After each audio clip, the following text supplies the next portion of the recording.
you don't exist. Take a perk and a talk of that shit. Money swallowed like sis. Dead up perfect in the kid. Got a billion who sang on my head. Look up better put on the road I just spent. I know we got $1 million. The devil that shit ain't not cheaper again. Hello and welcome back, fellow anime lovers, to MangaMuse. I am delighted to have you join us once again in the world of fanfiction and fantasy. This is the first part of What If Deku Finds Naruto in MHA. Special note, this fanfic is written in a masterpiece of grumpywolf on fanfiction.net. Do check and support the author too. Now smash the like, share and subscribe button for more. Also press the bell icon so that you never miss such great parts. Thanks for the introduction. Now let's dive into the world. "Oi, Kiba, pass it to me," a blonde-haired boy yelled. Listening to his call, Kiba kicked the ball at him.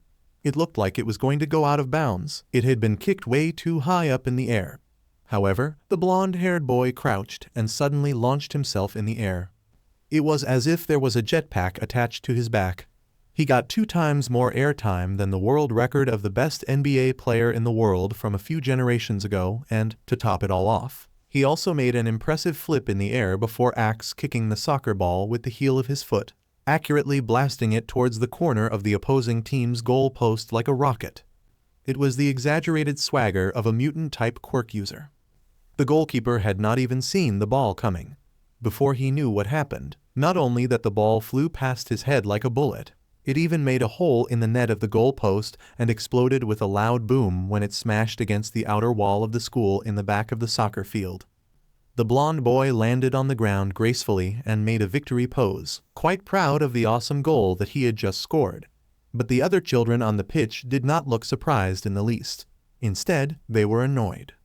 "You bastard, always showing off and stealing my thunder," Kiba yelled, but in spite of his words, there was a toothy grin on his face as he came and high-fived him. Booing sounds came from the opposing team. "Sensei, it's not fair. Uzumaki used his quirk again," one of the boys in the opposing team complained. The PE teacher, a burly middle-aged man with a whistle hanging from his neck, frowned in thought as he looked at Naruto. He appeared like a rather normal middle school boy, if you ignored the fluffy golden fox ears on his head, the whisker-like birthmarks on his face, and the bushy but silky-looking golden furred tail at his back. Uzumaki Naruto had a rather simple and seemingly banal quirk, a fox quirk. In the early days of the apparition of quirks, animal-type quirks were not seen as very formidable, looking rather tame compared to emitter-type quirks that could create explosions, release electricity, summon tornadoes, and so on and so forth. However, as of late, with the emergence of amazing heroes with animal-type quirks, people gained a newfound respect for such simple mutant-type quirks. For example, among the top 10 strongest heroes in Japan, one had a rabbit quirk. While rabbits were harmless and skittish creatures, normally, the rabbit hero, Mirko, could not be any more different than that. She was relentless and violent, a woman that never backed down from a fight. Her explosive power and speed were something to be feared. Nowadays, over 80% of Japan's population had a quirk. Quirkless people had become increasingly rare with the passing of years. To prevent potential accidents and tragedies, students in public schools were forbidden from using their quirks. However, the lines were rather blurred when it came to heteromorphic type quirks. Generally, mutant types did not have to activate any sort of power to enhance themselves. They were physically superior by nature.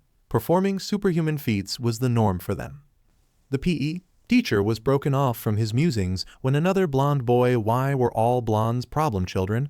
kicked the ball and a mighty explosion propelled it forward, not any slower than Uzumaki Naruto's previous shot. The goalkeeper of the opposite team had been too scared to even attempt defending, and instead jumped away from the goal post, afraid for his life. A sharp whistle noise rang and both Naruto and Kiba suddenly crouched and covered their ears with their hands. "Sensei, stop, it hurts," they yelled at the same time, their sense of hearing being way more sensitive than that of regular humans. While Uzumaki Naruto had a fox quirk, Kiba, a brown-haired boy, had a mutant-type quirk as well, a dog quirk. Similar to Naruto, Kiba also had a pair of pointed dog ears on top of his head. In addition, his teeth and nails were sharper than average and a dog's scraggly tail wagged listlessly at his back. With such similar quirks and matching personalities too, both of them were hyperactive, boisterous, and loud. The two boys had clicked off from the very first moment they had met. Naruto and Kiba were best friends. "Bakugo, red card, you're out. Team Blue gets a free kick," the PE teacher shouted, but all the members of the red team started complaining out loud. "Not fair. Why can Uzumaki use his quirk and Katsuki not? You're biased, it's not fair, sensei." The PE teacher felt like wanting to pull out his hair due to frustration. How could he explain to the students that mutant-type quirks were different from emitter-type quirks?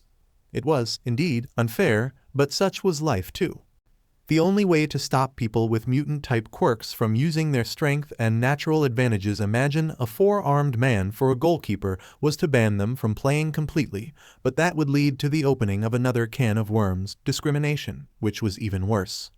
Allowing everyone to use their quirks was not an option, either, because it would completely sideline quirkless people too. No matter how one went about it, a particular group would be disadvantaged.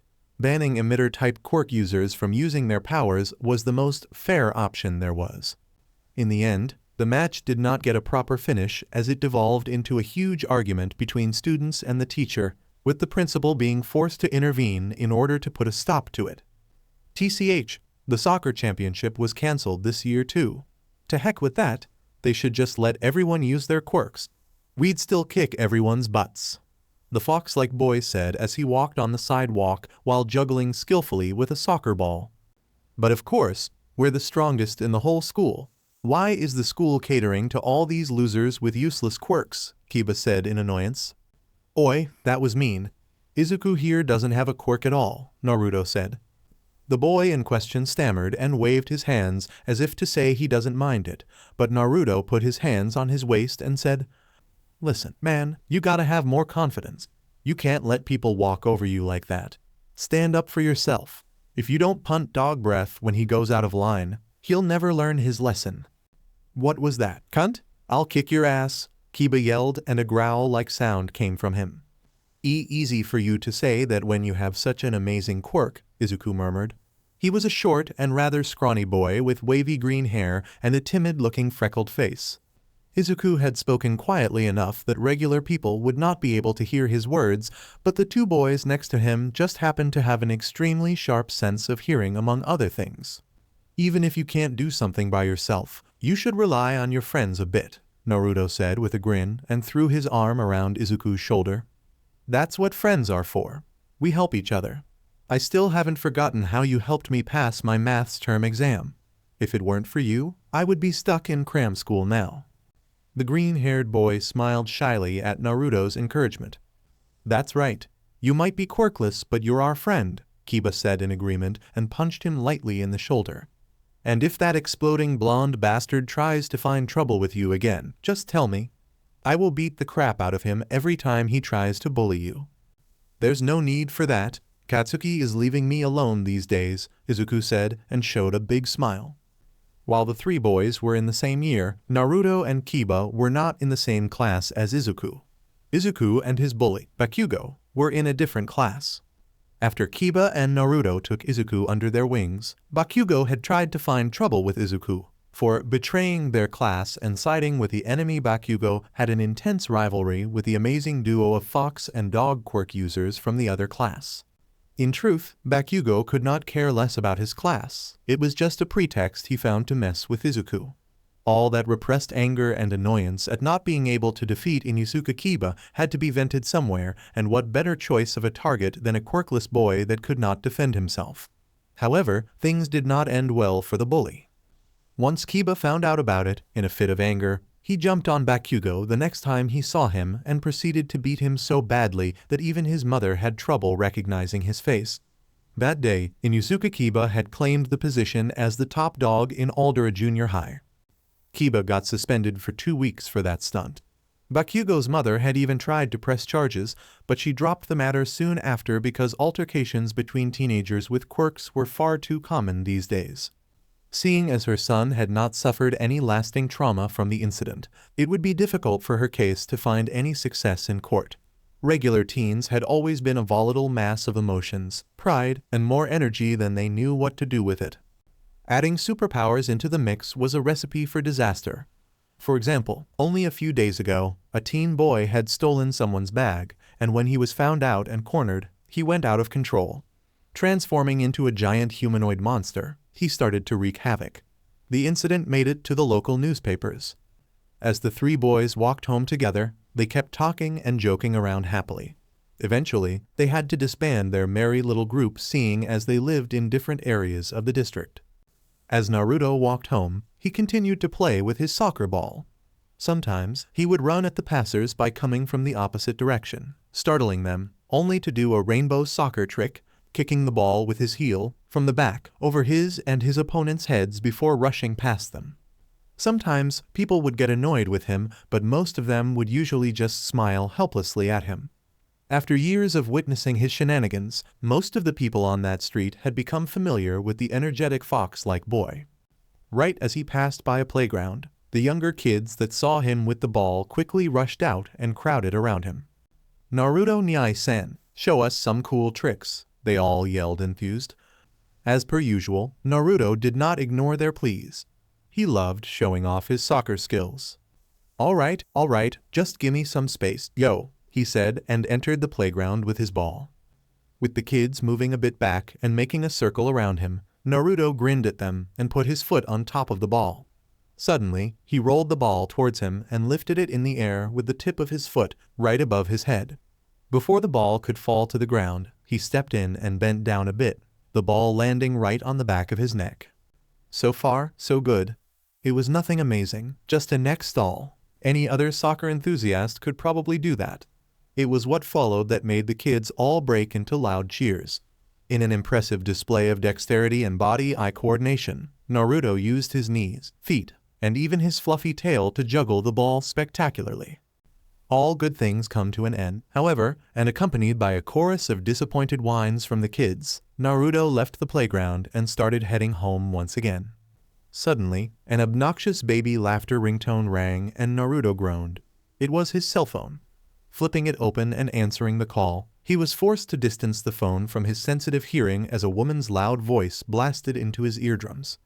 "Naruto, what are you doing, you delinquent? School finished 40 minutes ago? Get home already." All right, sheesh, I'm on my way, why are you yelling?" he yelled back. "Don't you raise your voice at me, young man. Just wait till you get home." Naruto snorted and shut the flip of his phone closed, effectively ending the call.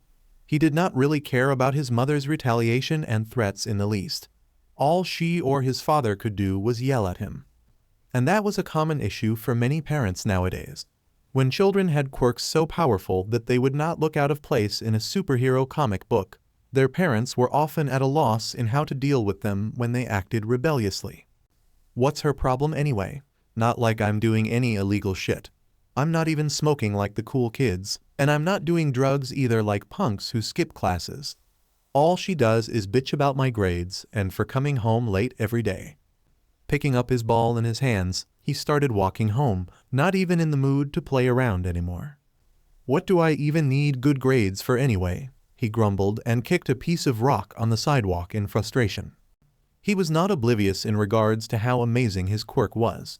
While a fox quirk seemed nothing special compared to some emitter quirks out there, Naruto had yet to meet anyone who could beat him in a one-on-one fight. Even someone with an overpowered quirk like Bakugo Katsuki from his school couldn't beat him.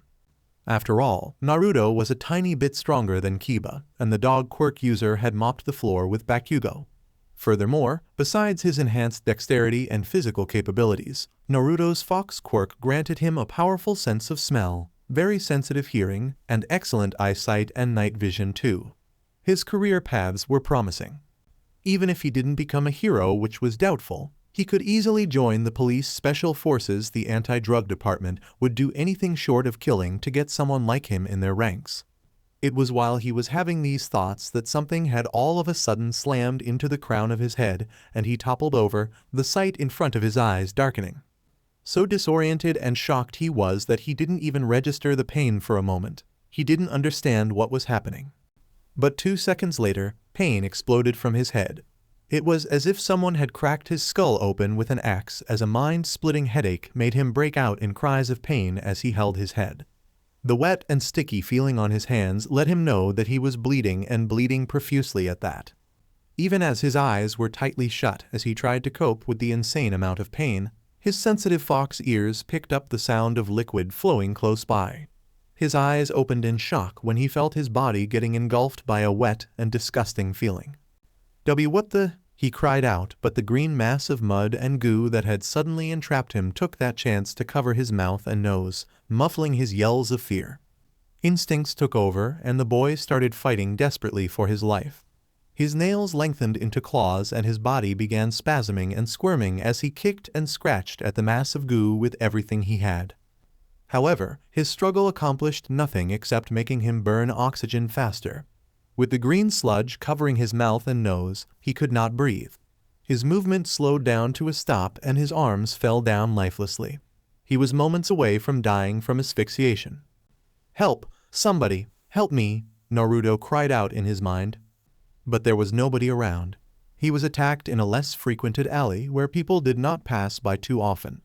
To top it off, his attacker had muffled his cries and subdued him too quickly for anyone to hear his struggle. His sight went pitch dark as his eyes rolled in the back of his head. He lost consciousness. In a minute or two, he would die. It is said that moments before dying, people see their lives flash before their eyes. But what played at the front of Naruto's mind were not memories of his life. They were the memories of a different person. An orphan and a lonely boy who pulled all kinds of pranks and annoyed the hell out of everyone just for them to notice his existence. A boy who could make clones of himself. Someone whose creed was to never give up and never go back on his word. Someone who fought against a godlike man who had annihilated an entire military city by himself. Someone who had even become strong to fight on equal grounds against a goddess. That someone looked eerily similar to him. He had no fox ears and no tails either, but everything else was too similar for it to be a coincidence. The same blonde hair, the same baby blue eyes, the same 3 pairs of whisker-like birthmarks on his cheeks, they even had the same name. It was him. An incredibly powerful version of Naruto Uzumaki from another life, from another world. The sludge villain chortled to himself. Lucky, so lucky. He had never expected to escape after All Might had defeated him and sealed him in a plastic bottle. And not only that he had escaped, but the bottle he had been sealed into also happened to crash into the head of a passing-by boy with a fox quirk. Disoriented and wobbly from the powerful hit, the boy had been knocked down. Unaware of his surroundings for a moment, the fact that he had not been knocked out cold was a testament to his toughness. But with him momentarily out of it, the sludge villain had to spend next to no effort in capturing the boy. A fox quirk. Not the best, but not bad either, the villain hummed in glee as the mud his body consisted of started to flow through the boy's mouth. He was going to take over him, to possess him. Suddenly, a shrill scream of agony erupted from the sludge villain as a glowing chain of light burst from the boy's spine and impaled the green goo around him. "What's happening?" the villain screamed in incomprehension. His mud-like body offered him a degree of resistance against physical attacks that almost bordered immunity. He could not be harmed even by bullets, much less by some pointed chain. However, his train of thought ceased when another golden chain burst from the boy's back and stabbed into the mud, making the villain scream himself hoarse from the pain once more. Terror engulfed the sludge villain's mind and the shadow of death crept into his heart. He had to get away.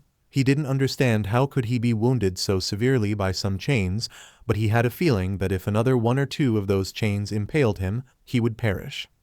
But right as the mass of green goo crawled out of the boy's body and tried to scurry away, 2 more golden chains burst out of the still unconscious boy's back and rose high up in the air. A dome of golden light had suddenly come into existence, and when the sludge villain tried to pass through it, much to his shock, the mud making up his body dried up and solidified on contact. He lost control over his body, and that portion of solidified mud broke away from him.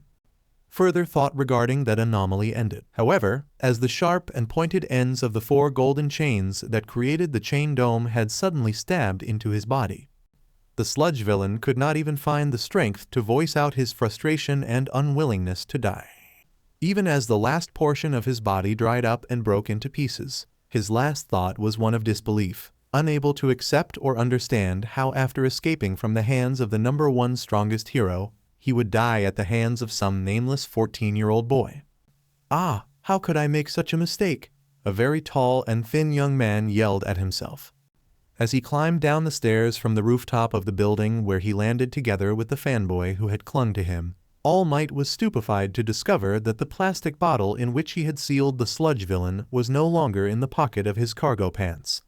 That rush of frustration and exasperation was so intense that it made him slightly dizzy, and he had to stop momentarily to not puke blood again. "I can't even go searching for him anymore. I've reached my limit for today." As he passed by a window, a sharp glint shone in the corner of his eyes, and the blond man turned his head to see a golden dome of light rising from between two buildings. But it only lasted for a few seconds before it disappeared. However, the aftermath deeply startled him as he saw the two buildings that the dome of light had touched started tilting towards each other. It looked like that golden dome of light had damaged the outer walls of the buildings. Color drained from his face, and, in spite of the great harm he was doing to his body by forcing himself to go back into his muscular form after having already reached his limit, All Might smashed his way through the window and launched himself towards the scene. He arrived there just in time to see a boy in his mid-teens lying unconscious on the ground and pieces of dried-up green mud and sludge scattered all over the place. He recognized those remains as the sludge villain that he had encountered only a few minutes ago.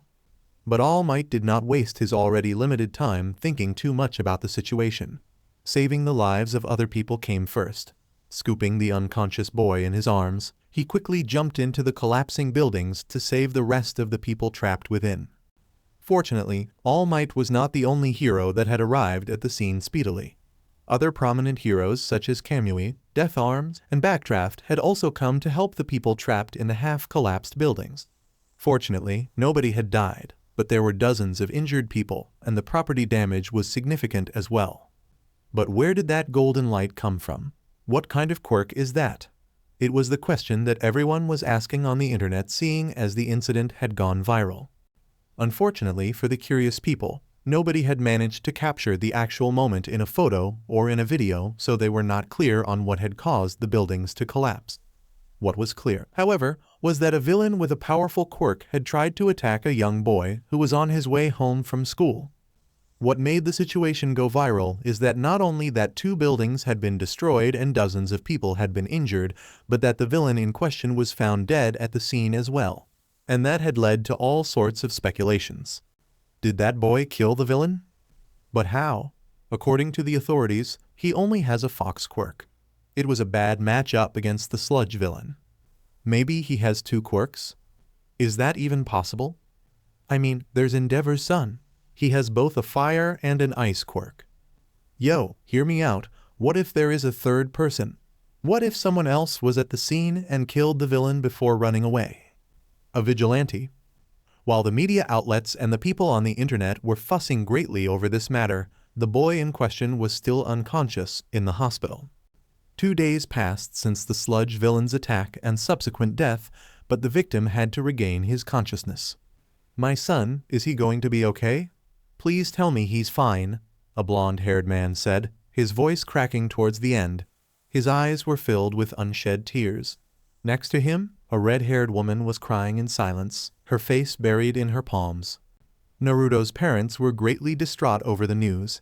Fatal accidents in today's society were much more common than several decades ago. Cases of young children dying due to their own quirks or cases of villains killing people were not rare, to say the least. When such a high percentage of people possessed superpowers, it stood to reason that the mortality rate among average people would increase as well. Regardless of all that, it had never gotten any easier for doctors to tell the truth to the parents of a dying child. Currently, I can't promise you anything. There are signs that he had almost died of asphyxiation. If his brain was left without oxygen for too long, I fear. The doctor let out a sigh and trailed off when his words made the child's mother break. Her husband could do nothing except for hugging her to his chest, even as tears were rolling down his cheeks too. "Do not despair. There is still hope," the doctor said, trying to alleviate their suffering. "Your boy is a warrior. He might fight through this. There is still hope," he said, repeating himself. Just as he finished his words, a nurse arrived in a rush and said, "Dr. Takakawa, he's awakened. The boy is awake and he asked for water." Without waiting for the medical staff's permission, the two parents rushed towards their son's room at the same time.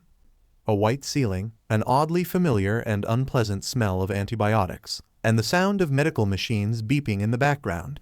Naruto did not take long to realize that he was in a hospital. But before he could make sense of it, a burning sensation in his throat made him unconsciously ask for water. A few moments later, two people burst through the door of his hospital room at the same time, rushing to his bed. Blonde, spiky hair, fair complexion, blue eyes, a thin build, and a kind smile on his face. A face that looked so similar to his, it was none other than Minato Namikaze. "Father?" he croaked. Suddenly, a curtain of red hair obstructed his view as a woman threw her arms around him, hugging him for all he was worth and soaking the crook of his neck with her tears. "Mother?" Outside of his will, his eyes teared up, and he started to cry as well. He had never thought he would one day see his parents alive. He had seen their chakra remnants and the reanimated corpse of his father during the war. But they had not been alive. Not like now. "Naruto, my son, my dear Naruto," Kushina could not stop crying. Minato too sat on the edge of the bed and patted his head, while trying to stop his own tears from flowing. The nurses and the doctor on the side found their own eyes getting wet too at the emotional sight of the reunited family.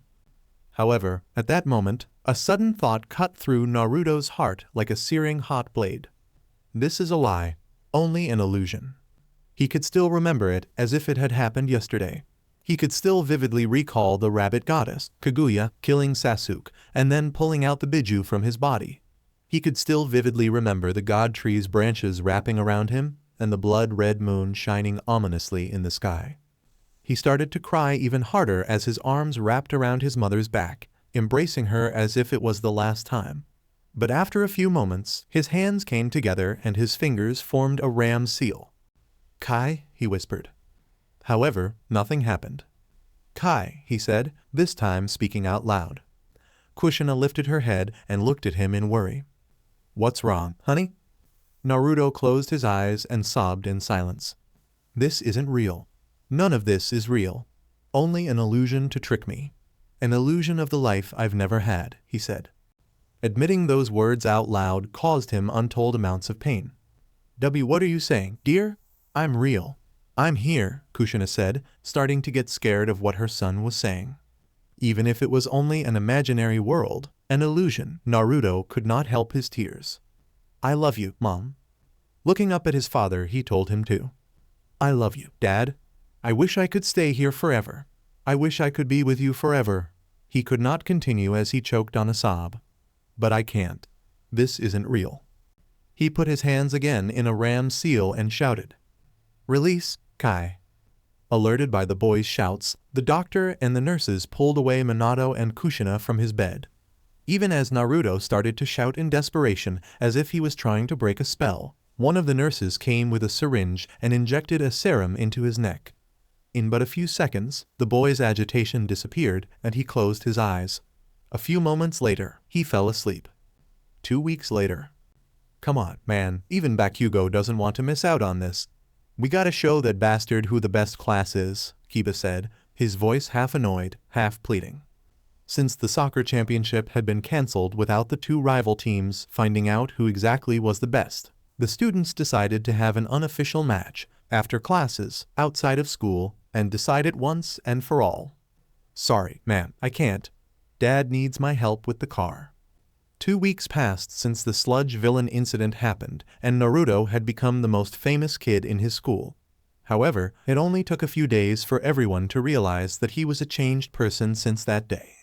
Gone was the boisterous boy who would play with a soccer ball, even in the classroom during breaks. Gone was the full of life and energetic child that always showed a toothy grin to everyone. While most people chalked it up to him almost dying and dealt with it accordingly, Inuzuka Kiba could not readily understand why Naruto never wanted to hang out after school with him and the gang anymore, or why he had become so quiet and introverted. "You were a great help, Naruto, thank you," Minato said while wiping his hands of engine oil with a piece of rag. I didn't do much, only gave you some wrenches and screws, Naruto said with a bright smile, visibly happy at his father's compliments. It may not be much for you, but it meant a lot for me. Lots of time and effort saved by not getting up from beneath the car every time just for a wrench, Minato said and mirrored his son's bright smile.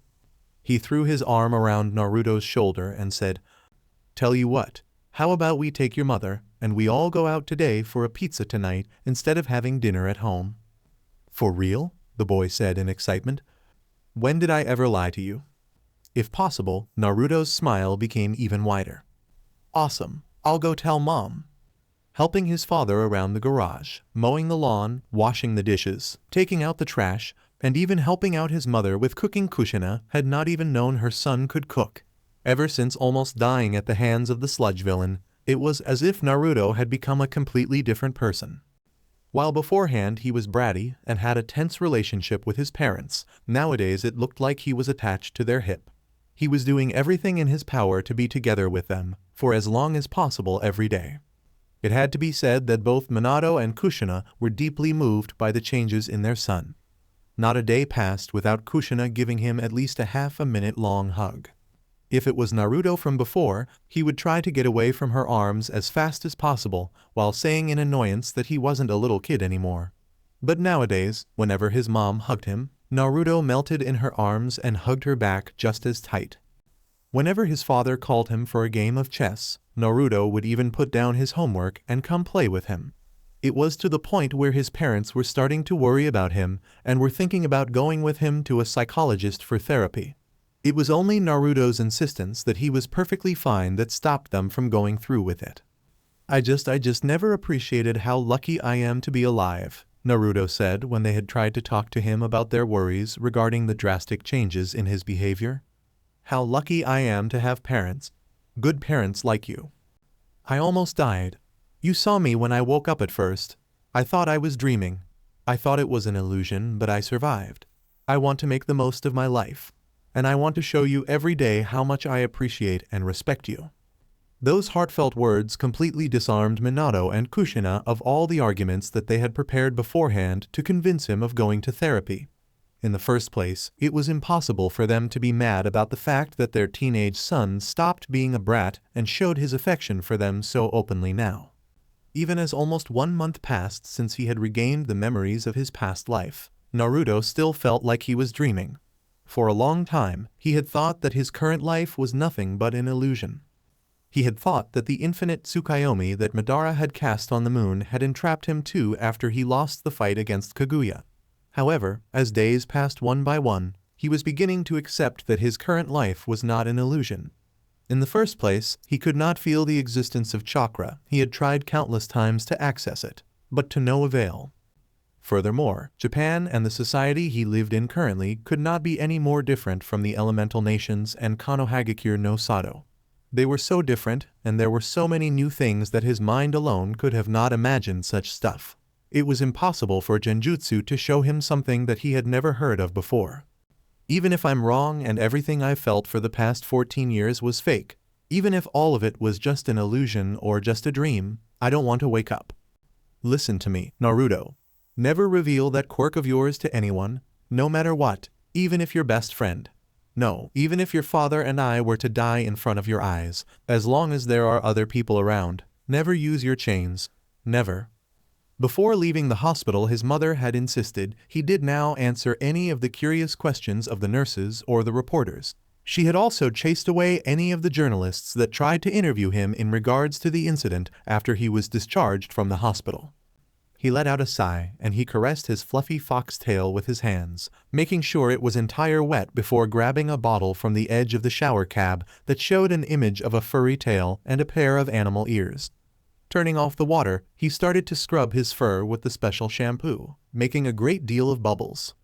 To think that I'd one day become just like the characters from that pervert's books, Naruto thought in amusement at the memory of his mentor from his previous life and his Ika Ika Kemonamami book. His amusement did not last for long because his mind soon went back to his second quirk, the adamantine ceiling chains, and the serious discussion that he had had with his mother. The only time I allow you to use this quirk is if your life is in peril and you have absolutely no other way of escaping without it. Please, Naruto. You have to promise me that you'll never use it, Kushina said pleadingly, and, much to Naruto's surprise, 4 golden chains started growing from her back. You have that quirk too? I thought you were quirkless, he said in disbelief.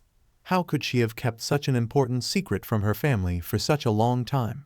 Kushina nodded her head and said in a heavy voice, just like I asked you to never reveal your quirk to anyone. My grandmother had asked the same of me too. If you had not awakened this quirk, I would have never told you this secret either. I would have taken it to the grave with me. Judging by the expression on his face, Kushina knew that her son understood the severity of the situation. Our quirk is special.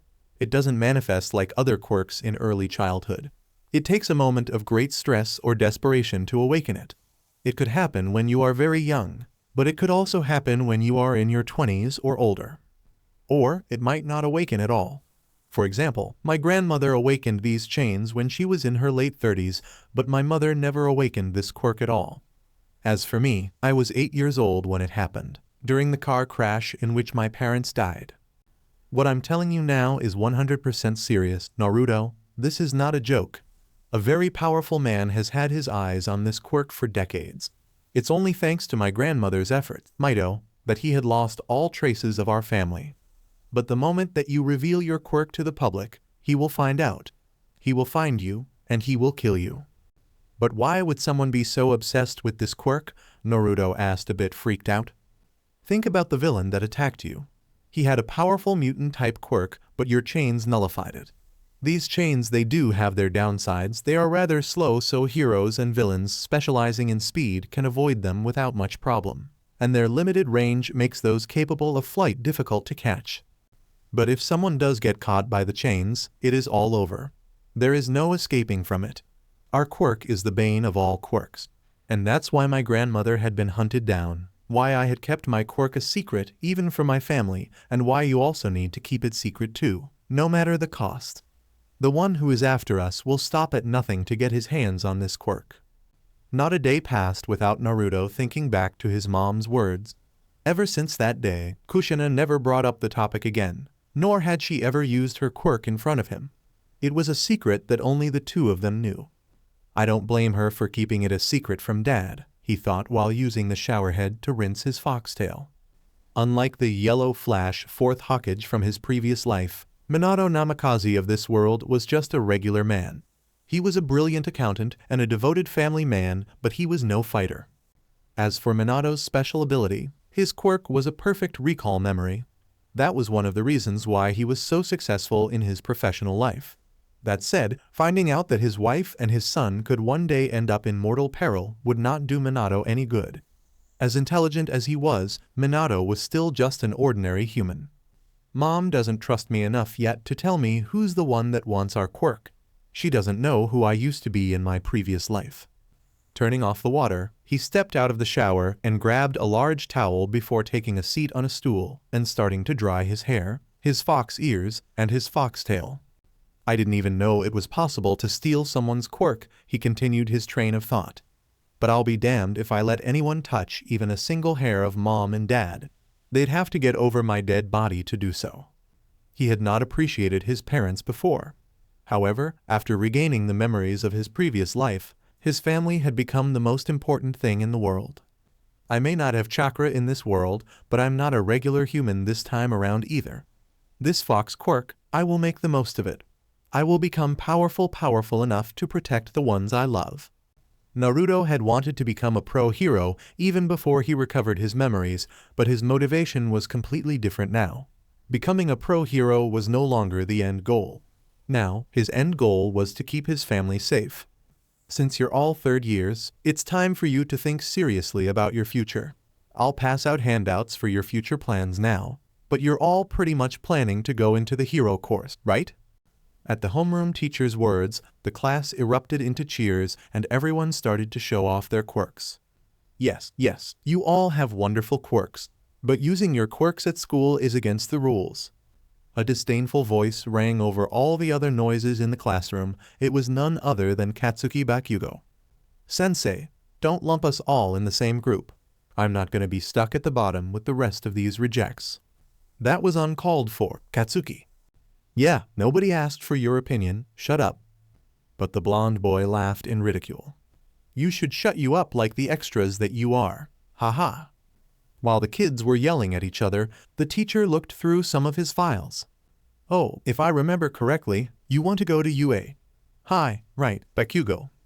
As everyone in the class was voicing out their surprise, UA High was a national school renowned for its extremely low acceptance rate, barely 0.02% of the test participants managing to get in every year. Bakugo made sure to rub it in their faces.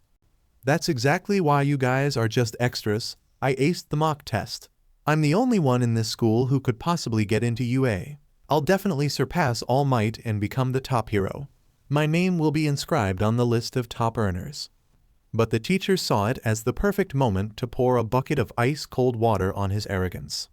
I do not doubt you'll get famous one day with your quirk, but you're not the only one who is going to UA this year. Uzumaki Naruto from Class D is coming along with you as well. Katsuki Bakugo's face became an interesting shade of red, almost purple. It was as if he was going to explode. How is that possible? I never heard anything about that. Oh, Uzumaki Naruto had been recommended to the school by All Might himself. He doesn't need to take the exam, he has already been accepted in. Bakugo looked like he had just seen a ghost. He sat down in his seat and remained completely silent for the rest of the class, a dark aura lingering around him. So affected he had been by the news that someone had gotten a recommendation from the no-one hero, that he did not even hear the teacher talk about how izukumidoriya also wanted to go UA. 2. It was lunch break and Naruto was sitting at his desk, eating the food that his mother had cooked and packed for him that morning. Putting his palms together in a small prayer, he bowed his head and said, "Arigato." But right as he was about to dig in, the door of the classroom was blown off its hinges with a loud bang, making other students cry out in panic. A blonde-haired boy stomped his way into the classroom with the sleeves of his shirt rolled up and tiny explosions cracking in his palms. "Uzumaki, fight me!" he screamed in rage and, without even waiting for an answer, he jumped in the air and launched himself at the still-seated at his desk Naruto. In the blink of an eye, Naruto stood up and jumped back over 2 rows of desks, accurately landing with the tip of his toes on the windowsill. Looking at his ruined and burning desk, he glared at the culprit. "What the hell is wrong with you?" he asked angrily.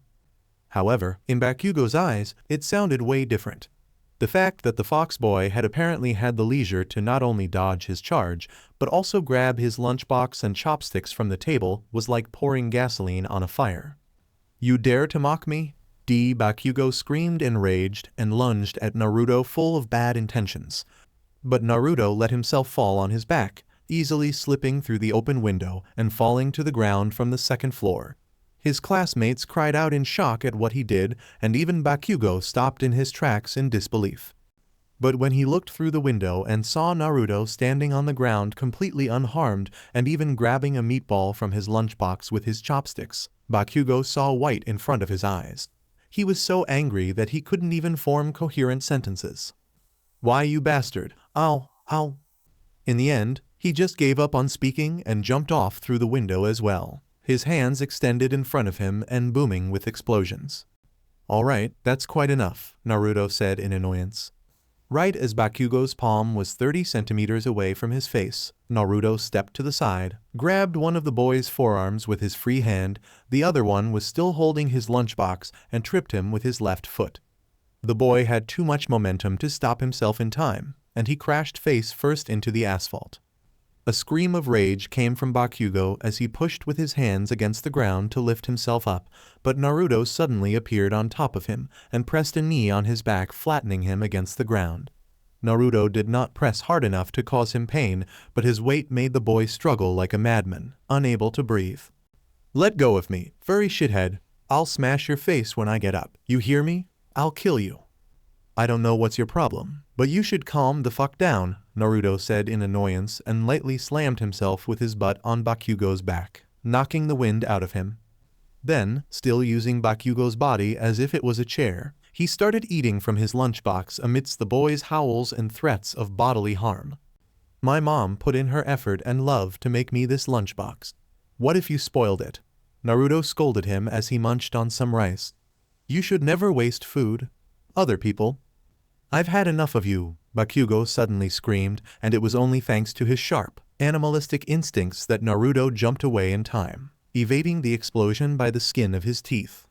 Looking at the boy's twisted from rage face and the explosions cracking around him, Naruto could not help thinking, this guy wants to become a hero. At that moment, Bakugo looked no different than a villain. Crouching down and grabbing a small pebble from the ground, Naruto said, that explosion could have seriously injured me. His voice was no longer as easygoing as before. That was the point, you smug bastard, Bakugo hollered, explosions blowing even louder from his palms. When I'm done with you, you'll be... The sound of an extremely fast object tearing through the air was heard, and Bakugo's words died in his throat as he unexpectedly collapsed. His eyes rolled into the back of his head. He was unconscious. On his forehead, a glaring red bruise the size of a 500 yen coin appeared. Naruto had thrown the pebble that he had picked up from the ground with such speed, strength, and accuracy that Bakugo had been effectively sniped before he even had the time to react. Still got it, Naruto said, rather pleased with himself. Throwing projectiles, be they kunai or senbons, had been the bread and butter of any shinobi in his past life. I can't throw it as fast as in my past life, he thought, a bit disappointed. Some shinobi could throw projectiles with such speed that they were not too different from the speed of bullets of a handgun in this world. But it's still good enough to deal with this idiot. As annoyed as he was with Bakugo for attacking him out of nowhere, Naruto did not want to seriously injure him. Knocking him out was the fastest and least painful method to deal with him. He'll probably have a concussion from that, but he'll recover in no time. Oh my god, you were so freaking awesome, so freaking cool. Midoriya Izuku had stars in his eyes. He had entered into a trance. He was in full fanboy mode. Naruto's victory over Katsuki Bakugo was like out of a movie. The green-haired boy was not the only one. Most of the boys and the girls that had witnessed the scene were losing their minds at that moment. Holy shit, did you see that? My god, I got it on camera. I got it on camera. With so many witnesses vouching for him that Bakugo had attacked him unprovoked, Naruto himself still had no idea why the boy had suddenly picked a fight with him. He had not gotten into trouble with the principal. In the first place, Bakugo was infamous in the school, this not being the first time he had blown up school furniture with his quirk. Nor was it the first time he picked up a fight with someone, not by far. Dude, I wish I was there to see it. Ah, I wish I was there to beat the crap out of that dumbass myself, Kiba yelled in annoyance the next day. Seriously, what the hell? I miss one day in 3 months of school, and that's exactly when all the interesting shit happens. Naruto chuckled at Kiba's exuberance. Although he had regained the memories of his past life, he was still Naruto of this current life as well. He still got along well with the dog boy. Why did he try to jump you anyway? Beats me. I was just about to eat my lunch when he suddenly blew up the door of the classroom and lunged at me. I think I know why, Izuku said from the side and explained to them what he thought was the case. So he was jealous I can get into UA thanks to All Might's recommendation. He attacked me just because of that? Naruto said with a deadpan. It's just my take on it. I am not sure what exactly was the case. I think Kaken can't accept that someone else might be better than him. The green-haired boy said and rubbed the back of his head. Did he forget I beat the crap out of him only a few months ago? Kiba said and snorted. Well, you kinda jumped on him when he didn't expect it. It wasn't a fair fight, Naruto began to say, but Kiba cut him off. So, he did the same to you and still lost. And we both know I could kick your ass too. So that makes me 2 levels above him. Sure you can, Naruto said with a laugh, not taking him seriously. In the first place, he did not care about fighting Kiba. They were friends. By the way, Kiba, Izuku said, my homeroom teacher didn't say anything about you going to UA, together with Kaken and Naruto. Are you really not going to the best hero school in the country? Kiba shrugged his shoulders uncaringly. I don't give a damn about all that hero crap. Once I'm done with school, I'll join the family business. At that, Izuku stopped asking questions altogether. The Onizuka family was rather feared in their city, and for a good reason. Many unsavory rumors were circulating about them. Izuku preferred not to delve too deep into those waters. Eventually, it was time for them to part and go their separate ways. However, after Kiba left, Izuku continued to walk with Naruto despite that it would lead to a rather large detour on his way home. After a few minutes of making idle talk, Izuku said, "You know, I've always wanted to become a hero. It's been my dream since forever. I have applied to go to UA, too. But I wanted to ask you, do you think I can become a pro hero too despite not having a quirk?" Naruto stopped walking and looked at Izuku, who was similarly looking at him intently. The answer was clear in his mind: it wasn't possible. However, how to break it to his friend was another matter altogether. "Imagine I'm a villain," Naruto suddenly said. "What?" Not giving him an answer, Naruto suddenly grabbed Izuku by his shirt and lifted him in the air as if he was weightless before pushing him rather roughly against the wall of a nearby building. "Give me your money. Give me everything you have on you." Izuku was confused and scared what had suddenly gotten into Naruto. "Come on, fight back. Show me what you can do in this situation. Show me what a quirkless person is capable of." When he heard those words, Izuku finally understood what he meant. Taking the widening of the green-haired boy's eyes as a sign that he got his message across, Naruto let Izuku down and smoothed his stretched-out shirt. "My quirk isn't even that strong, but you'd still be helpless to deal with me. If you can't deal with someone like me, how would you deal with someone like Bakugo that could probably get strong enough to blow up an entire neighborhood in a few years? What about someone that can move faster than a race car? Or someone like the No 3 hero who can fly?" Izuku said, his voice trembling. But you beat Kaken. You beat him with just martial arts and by throwing a piece of rock at him. It was amazing. Could I not do the same too?" "Could you?" Naruto asked back. Izuku became silent at that. He was a scrawny, skinny, and unathletic boy. He had never done any sports, nor had he ever gotten into a fight with someone. "My mom used to be a judo instructor. She's a black belt. Because of her, I've trained since little in not only judo but in karate too, and I have recently even started learning mixed martial arts," Naruto said. It was not a lie, and Izuku knew that. Before getting pregnant with Naruto, Uzumaki Kushina used to be a judo instructor at a dojo. She retired afterwards and, due to her husband's job being very lucrative, she and Minato decided that it was better for her to stay at home and take care of their baby instead of going back to work and hiring a nanny. That said, it was due to Kushina's martial arts pedigree and Naruto having too much energy for his own good that his parents introduced him to the world of martial arts at a young age. While Naruto had never cared about his studies, when it came to his training, he had always put in the required effort and more. From the beginning, his goal had been to become a pro hero, as it was the dream of 99% of the children his age. Now that he had regained the memories of his previous life, it only further cemented that hard-working aspect of his personality. "My quirk isn't all that amazing, but it's not bad either. Still, I've trained my ass off for years, and I still continue to do so because becoming a pro hero is not an easy thing. So when I put in so much effort despite already having a quirk, what can you do to keep up with me? And not just me. Think about Bakugo. What can you do to keep up with him? Do you think you can beat him in a fight? Imagine you've become a pro hero and someone as strong as him, a villain, wants to kill people. What can you do to stop him?" Izuku looked at the ground stubbornly, even as tears started pooling in his eyes. "All Might told me the same when I met him a few weeks ago." Even so, Izuku stopped to wipe his tears with the sleeve of his shirt. "I don't need to be the strongest. I just want to help people.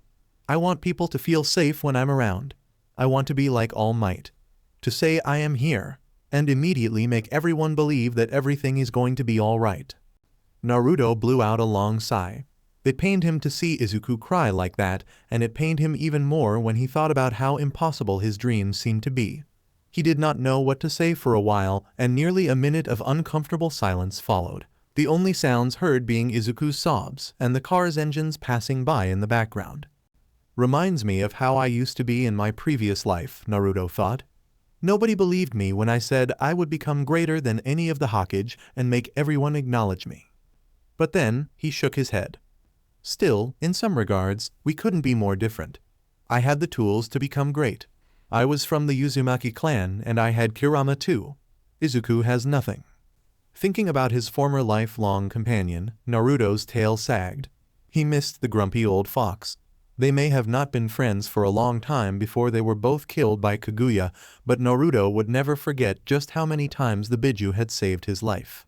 Naruto shook his head to clear up the depressing thoughts and turned his attention back to his friend. U.S. entrance exam is in 9 months. Have you prepared for it? He asked. His crying having ceased for the moment, Izuku answered while avoiding eye contact due to being ashamed at how he had cried in front of him. I think I'm almost ready for the written exams. What about the practical exams? There's going to be some fighting for sure. Izuku fiddled with his thumbs as he looked down again. Don't tell me you're relying on it getting in through a fluke. The green-haired boy's silence was all the answer he needed. Naruto did not even try to hold back a loud groan. Not only that Izuku did not have a quirk, but he was weak even for a quirkless boy of his age. Yet he hadn't done anything to at least try to bridge the gap between him and the others. Man, you are hopeless, Naruto said and let out another sigh. But I'll help you. I won't let you struggle alone. Izuku looked up at him startled. You want to help me? We're friends, aren't we? Friends help each other in times of need, Naruto said. I'll take you with me when I train from now on.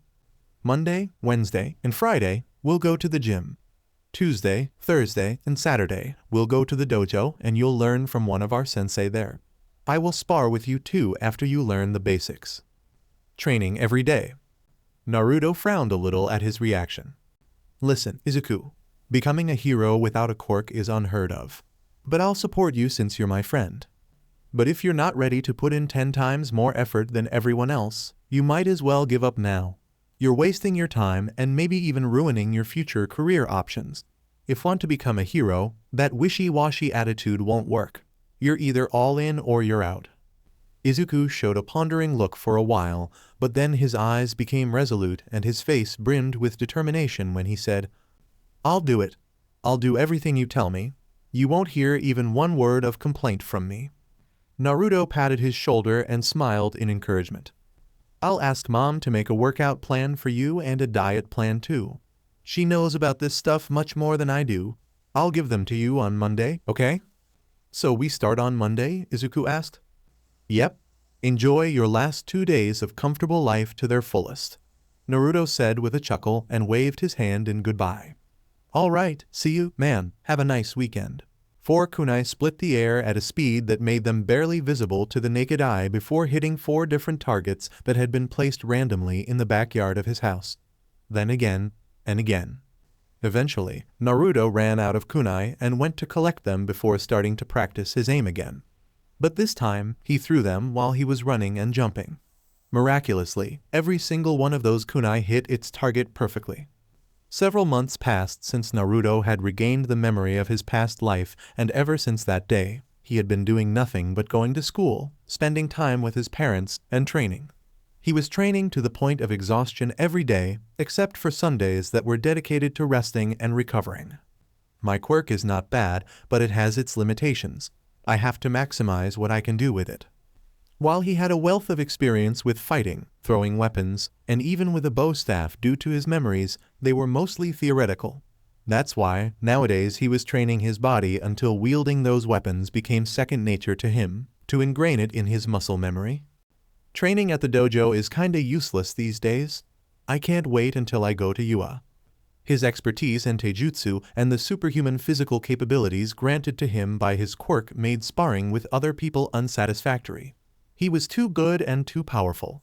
He did not gain anything from sparring with average people. He needed to fight against similarly skilled and physically strong people. That's why he was super hyped about UA High. The idea of an institution that would focus on developing his quirk and offering him worthy opponents to train with was very appealing. After placing 2 extra targets in the courtyard, he grabbed 3 kunai with each hand, a total of 6, and threw them. Damn, I missed one. Despite the incredible feat of hitting 5 out of the 6 targets located in different locations by throwing 6 kunai at the same time, he was still dissatisfied with himself. But he did not dwell on it.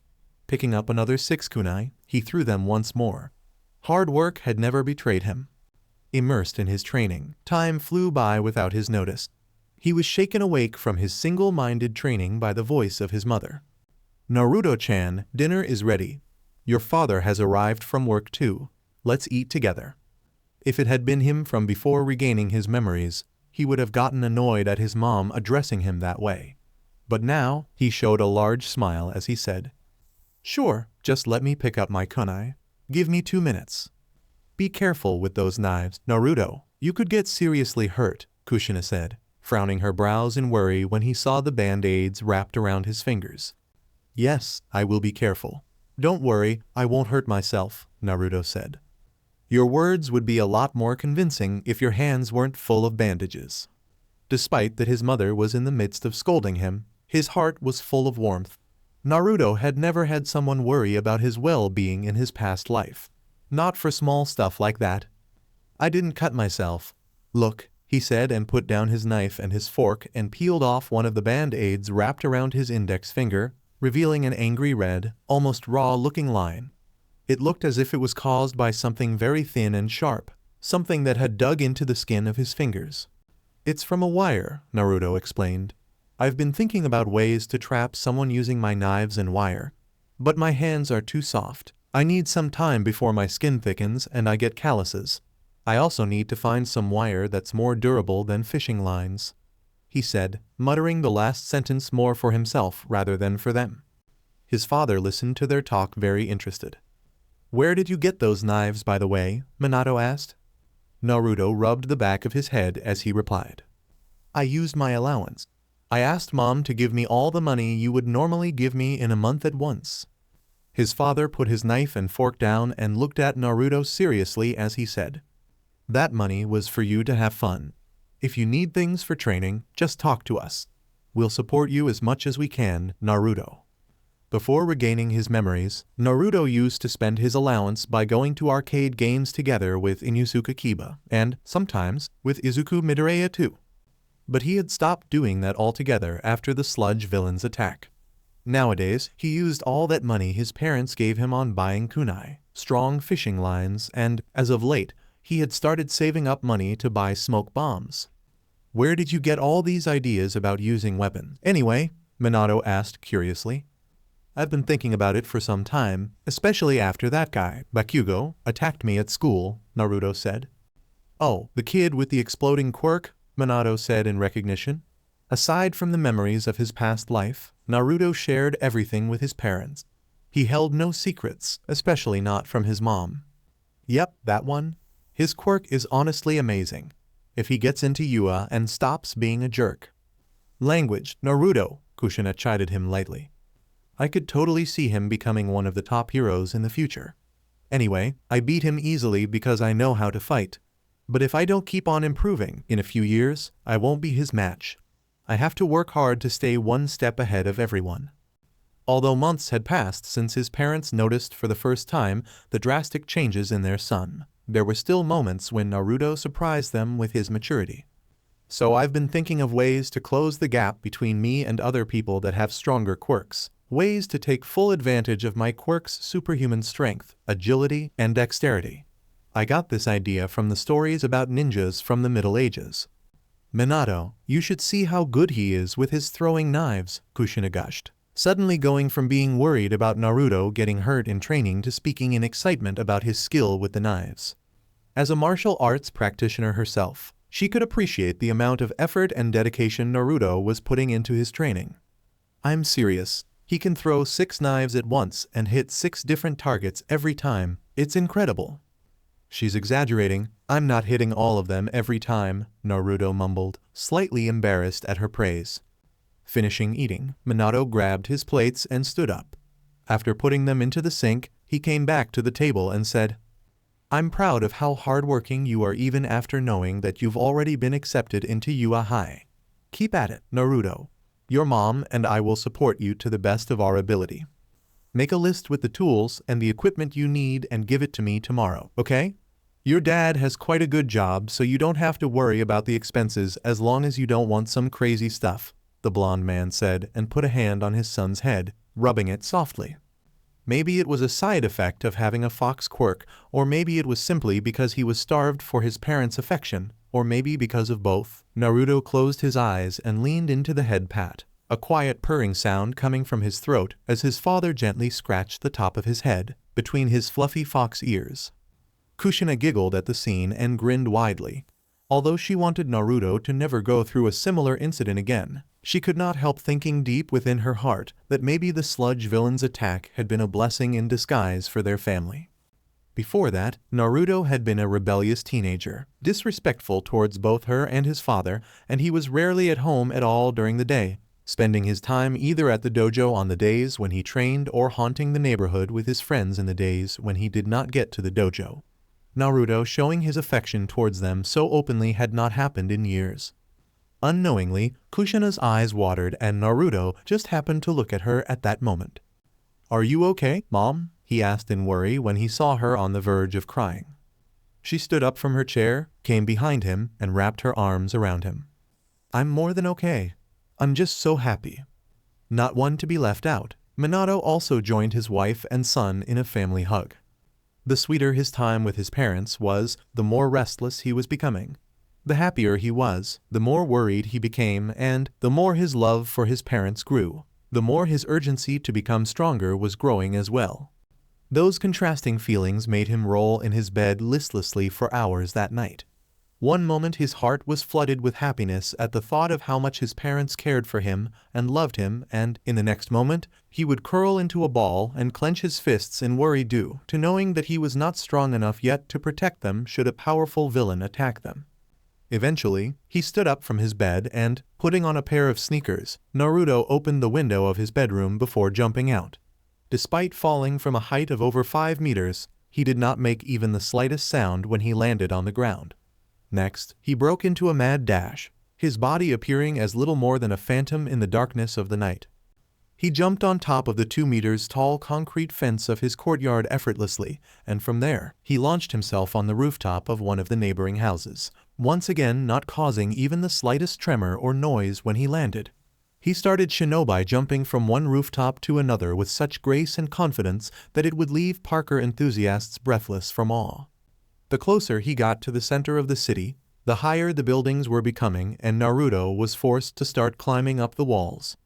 However, while he did not have chakra, and he could not use the tree walking technique of his past life, the superhuman agility and dexterity he possessed thanks to his fox quirk made him look as if he was defying gravity while he was running straight up the wall and jumping up using the tiniest footholds he could find.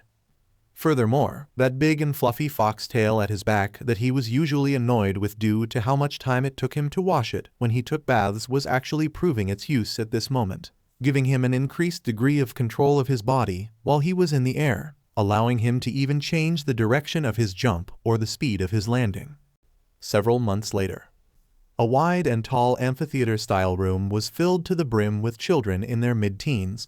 At the front of the room, a screen as wide and tall as the room was playing various images, assisting the man standing on the stage in explaining to everyone the contents of the exam ahead.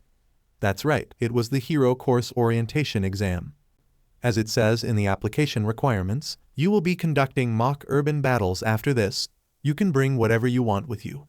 After the presentation, you'll head to the specified battle center, okay?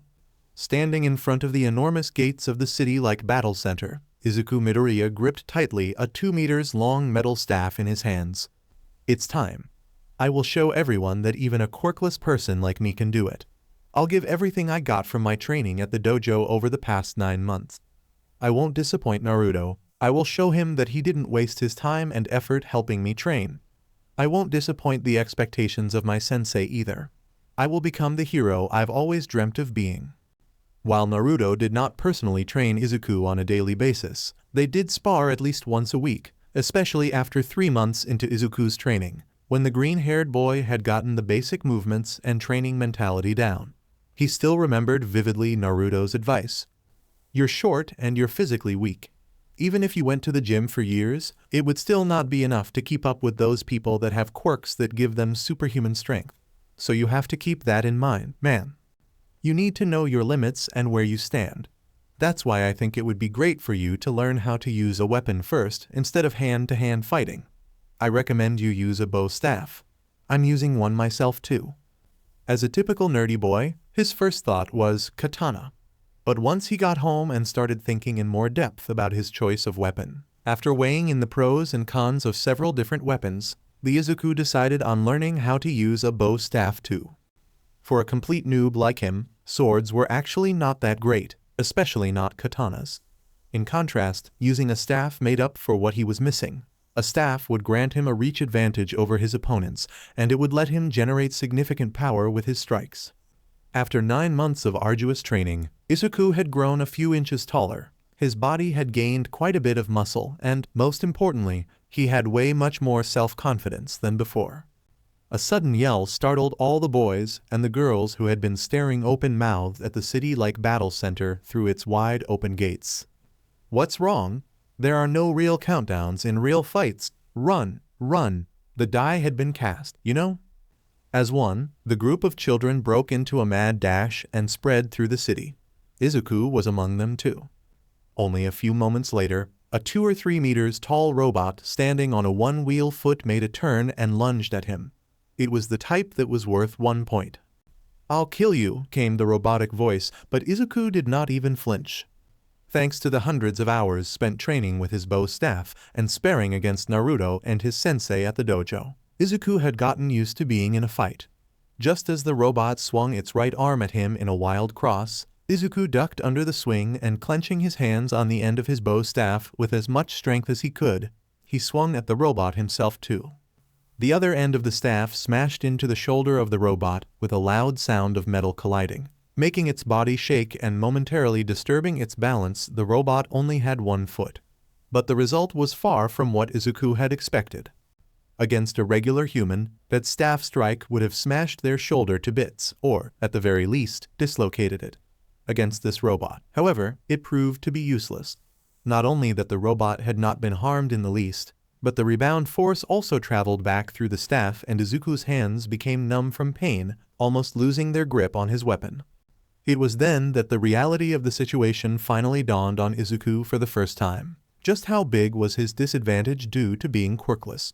He finally understood that All Might did not just bash his dream of becoming a hero for no reason. The gap in power between quirkless people and those with strong quirks was as large as the distance between heaven and earth. Despite that his eyes started swimming with tears of frustration, Izuku gritted his teeth stubbornly. "Even so, I won't give up. I just have to work harder. I will train harder, 1 step at a time. And the first step now is beating this robot in front of me."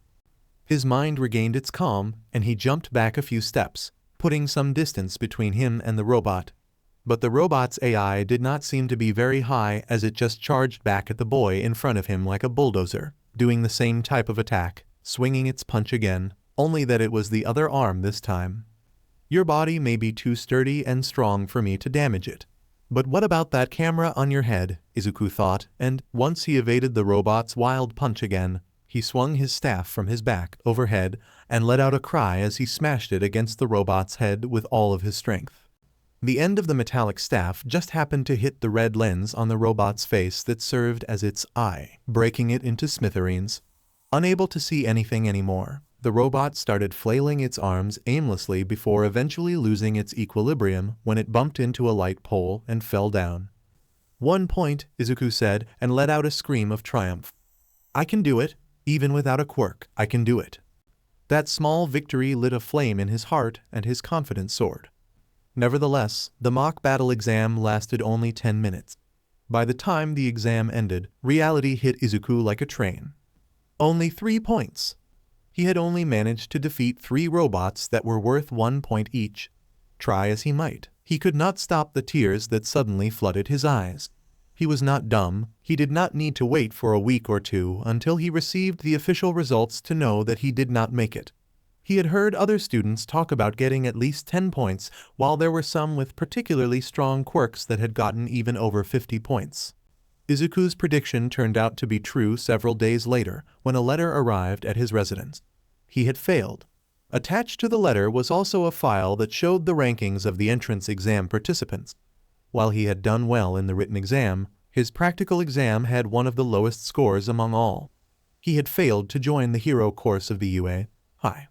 In spite of his feelings of despair and depression, Izuku grabbed his phone and, upon scrolling through his contacts list, he tapped on Naruto's name, initiating a voice call. Even if he had not passed the exam, Naruto had devoted so much of his time and effort to training him. He had to at least tell him the results of his exam. He owed Naruto that much. "Hey, Izuku. What's up?" The moment he heard Naruto's cheerful voice, the tears and the sadness that he had been holding in burst out all at once. Breaking into loud sobs, Izuku cried out. "I failed. I'm sorry, Naruto. You spent so much time and effort to help me, but I still failed. I'm so sorry." Outside of his door, Izuku's mother was crying her eyes out too, her heart breaking at the pain she heard in her son's voice. So alright folks, that's all for today. Stay tuned for part 2. Do subscribe, like and share for more such videos. Also check out the story and author Grumpy Wolf on FANFICTIONnet. Press the bell icon to be notified first on release. See you in the next video. Till then, goodbye.